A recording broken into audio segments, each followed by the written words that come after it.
اعوذ باللہ من الشیطان الرجیم، بسم اللہ الرحمن الرحیم۔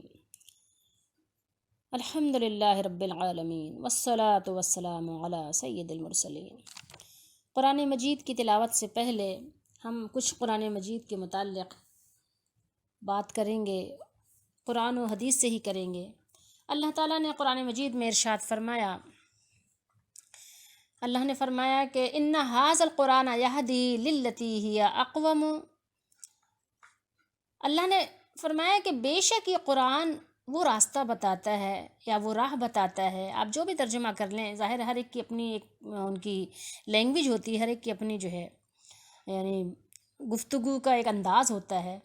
تو بے شک قرآن، ان ھذا القرآن، بے شک یہ قرآن مجید جو اللہ نے نازل فرمایا ہے ایمان والوں کے لیے، کہ ظاہر ایمان والے ہی اس سے فائدہ اٹھاتے ہیں، تو بے شک یہ قرآن وہ راستہ بتاتا ہے، وہ راہ بتاتا ہے جو سب سے زیادہ سیدھی ہے۔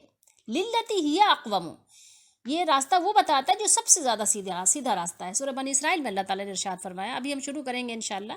پہلے ہم تعوذ یعنی جو پناہ مانگنے کی بات ہے، اعوذ باللہ پڑھتے ہیں وہ، اور پھر اس کے بعد بسم اللہ کی ہم تھوڑی سی یعنی اس کی تفصیل جانیں گے۔ اور نبی کریم صلی اللہ علیہ وسلم نے مسلم شریف میں ایک حدیث شریف بیان فرمائی کہ آپ نے فرمایا کہ ان اللہ یرفع بہذا الکتاب اقواما ویدع بہ آخرین، بے شک اللہ تعالیٰ یا یقیناً اللہ تعالیٰ اس کتاب پر عمل کرنے کی وجہ سے قوموں کو سربلندی سے نوازتا ہے اور اس سے اعراض کرنے والی دوسری قوموں کو پست کر دیتا ہے۔ اقوامن ہے یہاں پہ، قوم خود بھی ایک جمع کا صیغہ ہے، لیکن یہ قوم جو ہے نا وہ صرف 10 تک کی گنتی کے لیے آتا ہے، یہ جمع قلت کہلاتی ہے۔ بہرحال تو فرمایا کہ نہیں ایک قوم نہیں، بلکہ یہ کہ اللہ تعالیٰ ان اقوام کو سربلندی عطا کرتا ہے، سربلندی سے نوازتا ہے کہ جو یعنی اس کتاب پر عمل کرتے ہیں، عمل کرنے کی وجہ سے بہذا الکتاب یرفع کا مطلب کیا ہوتا ہے؟ بلند کرنا۔ یرفع وہ بلند کرتا ہے، یعنی اللہ تعالیٰ، وہ یہاں پر ضمیر ہوا ہے اس کے اندر، یعنی اللہ تعالیٰ بلند کرتا ہے۔ خیر، اسی وجہ سے غالباً شاعر نے کہا کہ وہ معزز تھے زمانے میں مسلمان ہو کر، اور ہم خوار ہوئے تارک قرآن ہو کر، ہم نے قرآن کو ترک کر دیا، چھوڑ دیا، اس سے ہجرت کر لی، تو اسی وجہ سے آج ہم خواری کا شکار ہیں، زمانے میں ذلت کا شکار ہیں۔ اللہ تعالیٰ ہم سب کو اس ذلت اور پستی سے نکالے۔ تاجدار عالم بطحا کا یہ جو فرمان تھا، کچھ نہ تھا اس کے سوا، سنت تھی یا قرآن تھا، جب تلک یہ دین مسلمانوں کا حرز جان تھا، ان دنوں اقبال ان کے در پہ ایک دربان تھا۔ سوچئے تھوڑی دیر کے لیے کیا بات کہے گئے۔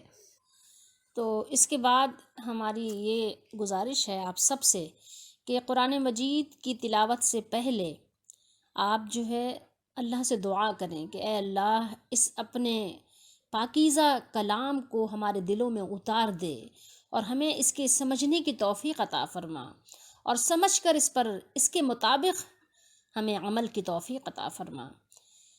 تو اس سے ضرور دعا مانگ کر پھر قرآن مجید کی تلاوت کرنے بیٹھیں، اور تلاوت سے پہلے اعوذ باللہ من الشیطان الرجیم پڑھنا چاہیے۔ کیوں؟ اس لیے کہ اللہ تعالیٰ نے خود ہی ارشاد فرمایا، قرآن مجید میں ہی اللہ نے ارشاد فرمایا۔ اعوذ باللہ من الشیطان الرجیم کا ترجمہ کیا ہے کہ اعوذ کا معنی بنے گا اعوذ، تو یہ جو حمزہ زبر ہم پڑھیں گے، یہاں لکھا ہوا اعوذ بھی نہیں ہے، نہیں تو ہم آپ کو دکھا دیتے۔ اعوذ میں پناہ طلب کرتا ہوں، کس کی؟ باللہ، اللہ تعالیٰ کی پناہ، اللہ کی پناہ میں آنا چاہتا ہوں، اللہ کی پناہ میں آنا چاہتی ہوں، یعنی اعوذ باللہ۔ یہ حمزہ زبر آ جو ہے تو یہ میں کا معنی دیتا ہے، اور نعوذ اگر کہیں گے نعوذ تو اس کا یہ جمع کا صیغہ ہے، 2 یا 3 یا اس سے زائد کے لیے استعمال ہوتا ہے نعوذ، ٹھیک ہے؟ واحد متکلم اور جمع متکلم ہے، بس اتنا فرق ہے۔ اعوذ میں، نعوذ ہم سب، یا 2۔ تو بہرحال من الشیطان الرجیم، شیطان مردود یا رجیم جو ہے نا دھتکارا ہوا، راندہ درگاہ کے شر سے میں اللہ کی پناہ لیتا ہوں، اللہ کی پناہ میں آتا ہوں یا آتی ہوں۔ ظاہر ہے مذکر مؤنث کا دونوں کے لیے ہی صیغہ استعمال ہوتا ہے، دونوں ہی اس صیغے سے استفادہ کرتے ہیں، الگ الگ نہیں ہے کہ ہاں مذکر کے لیے کوئی اور ہے اور مؤنث کے لیے کوئی اور ہے، ٹھیک ہے۔ تو یہ چیز ایک ہو گئی ہے۔ اس سے یعنی جب بھی قرآن مجید کی تلاوت شروع کریں تو آپ پہلے اعوذ باللہ پڑھیں، ٹھیک ہے، یہ لازم ہے۔ کیوں؟ تو قرآن مجید کی ہی ایک آیت ہے، اللہ تعالیٰ نے ارشاد فرمایا کہ فَإِذَا قَرَأْتَ الْقُرْآنَ فَاسْتَعِذْ بِاللَّهِ مِنَ الشَّيْطَانِ الرَّجِيمِ، یعنی جب تم قرآن کی تلاوت کرو تو اللہ سے پناہ مانگو شیطان مردود کے شر سے۔ تو تعوذ جو ہے، اس کو تعوذ کہتے ہیں، اعوذ باللہ کو، یعنی تعوذ پڑھنا جو ہے تلاوت قرآن کے ساتھ، یعنی یہ خاص ہے کہ لازمی پڑھنا ہے، کیونکہ شیطان داخل ہو جاتا ہے ہر کام میں آپ کے، تو قرآن کی تلاوت میں بھی داخل ہو جاتا ہے، ٹھیک ہے۔ اور اس کے بعد کیا کرنا ہے؟ بسم اللہ پڑھنی ہے۔ بسم اللہ پڑھیں گے تو ہر سورت کے شروع میں ہم بسم اللہ الرحمن الرحیم ضرور پڑھیں گے۔ اور اس کے علاوہ جیسے یہ اب سورت کے شروع میں پڑھیں گے، نیا سپارہ شروع کریں گے تو ضروری نہیں ہے ہمارے لیے کہ ہم بسم اللہ پڑھیں، ٹھیک ہے۔ اگر نئے طریقے سے نئے سرے سے پڑھنے بیٹھے ہیں بیچ سے تو پھر ٹھیک ہے، لیکن یہ ہے کہ سورت کے شروع میں ہمارے لیے لازم ہے کہ ہم بسم اللہ پڑھیں۔ اور ایک چیز یہ بھی ہے کہ سورہ توبہ جب شروع کریں گے تو پھر بسم اللہ الرحمن الرحیم سے نہیں شروع کریں گے، کیونکہ وہاں بسم اللہ الرحمن الرحیم نہیں لکھی گئی، نہیں پڑھی گئی، نہیں نازل ہوئی۔ بسم اللہ الرحمن الرحیم، اس کی تھوڑی سی ترکیب کرتے ہیں۔ با کیا ہے؟ وہ حرف جر ہے، اور اسم کیا ہے؟ اسمی، یہ مجرور ہے۔ یہ اصل میں کہتے ہیں سمون تھا، اس کا معنی کیا ہے؟ سمون کا آخر سے واو کو حذف کیا اور شروع میں جو ہے اسم حمزہ وصلی لیا ہے نا، تو یہ بسمی بن گیا۔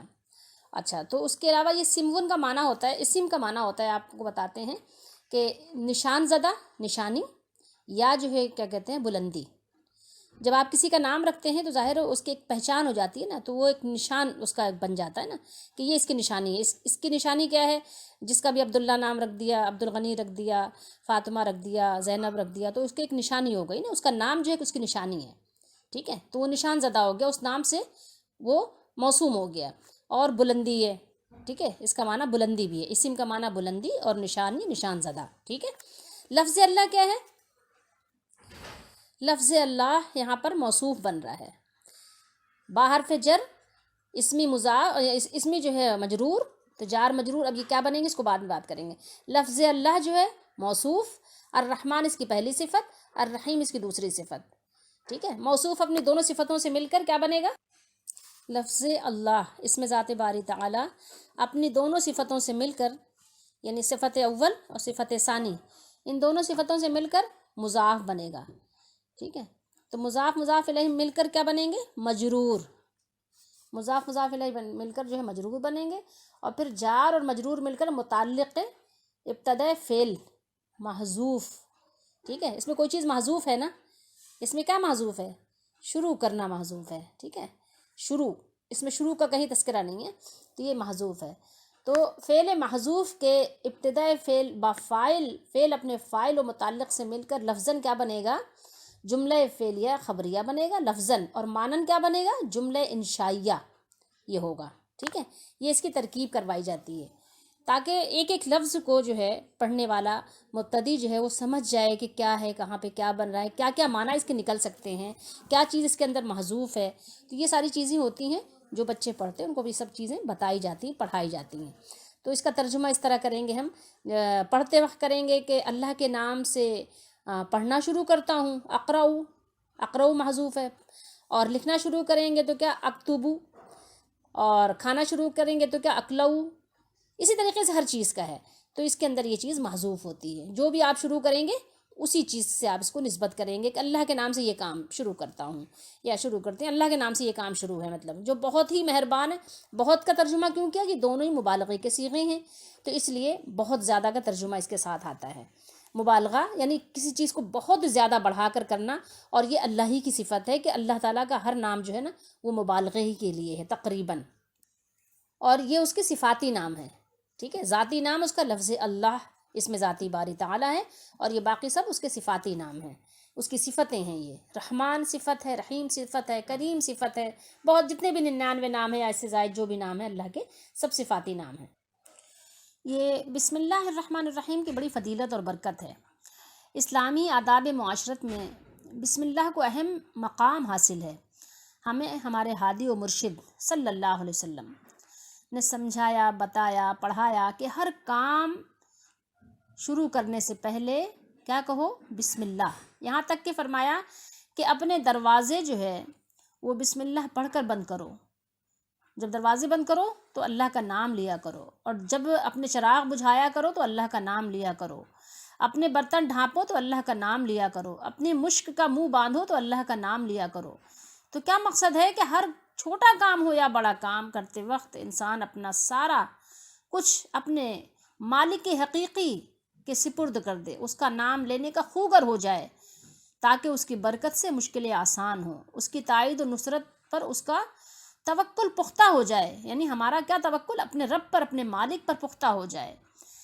اور جب ہمیں کوئی کام یعنی شروع کرنا ہو تو اس وقت اللہ کا نام لینے کی ہم کو عادت ہو جائے، تو وہ ہر ایسا کام کرنے سے ہم رک جائیں گے، بچ جائیں گے جس میں ہمارے لیے اللہ تعالیٰ کی ناراضگی کا باعث ہو۔ تو اس لیے ہمیں ان چیزوں سے بچنے کی عادت ہو جائے گی، کیونکہ ہمارے ذہن میں یہ بات ذہن نشین ہو جائے گی کہ اللہ ہمیں دیکھ رہا ہے، ہم اپنے مالک کا نام لے رہے ہیں، ہمارا مالک حاضر ہے، ہمارا مالک جو ہے وہ ہمیں دیکھ رہا ہے، وہ ہمارے کاموں سے باخبر ہے۔ تو یہ جو ہے ہمیں اللہ تعالیٰ کا نام جو ہے اس کو جو ہے عادت بنا لینا چاہیے کہ چھوٹا کام ہو، بڑا کام ہو، جو بھی کام ہو اللہ کا نام لے کر شروع کریں اپنے ہر کام کو۔ ہر کام کا آغاز اللہ کے نام سے ہو، اور ہر کام کی جو ہے جو ہماری یعنی انتہا ہو، اختتام ہو، وہ بھی اللہ کے نام سے ہو۔ سبحان ربک رب العزت عما یصفون وسلام علی المرسلین والحمد للہ رب العالمین۔ یا جیسے سورہ اعراف میں فرمایا کہ جنتی جنت میں کیا کہیں گے؟ الحمد للہ الذی ہدانا لہذا وما کننا لنہتدی لولا ان ہدانا اللہ۔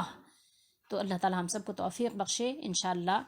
تو ہم قرآن مجید کی پھر تفسیر شروع کریں گے، تو تھوڑا سا پہلے ہم مقدمہ جو ہے اس سے پہلے پڑھیں گے، اس کے بعد انشاءاللہ قرآن مجید کی تفسیر شروع کریں گے۔ اللہ تعالی ہم سب کو اس کا اختتام نصیب فرمائے، آغاز اور اختتام نصیب فرمائے، آمین ثم آمین۔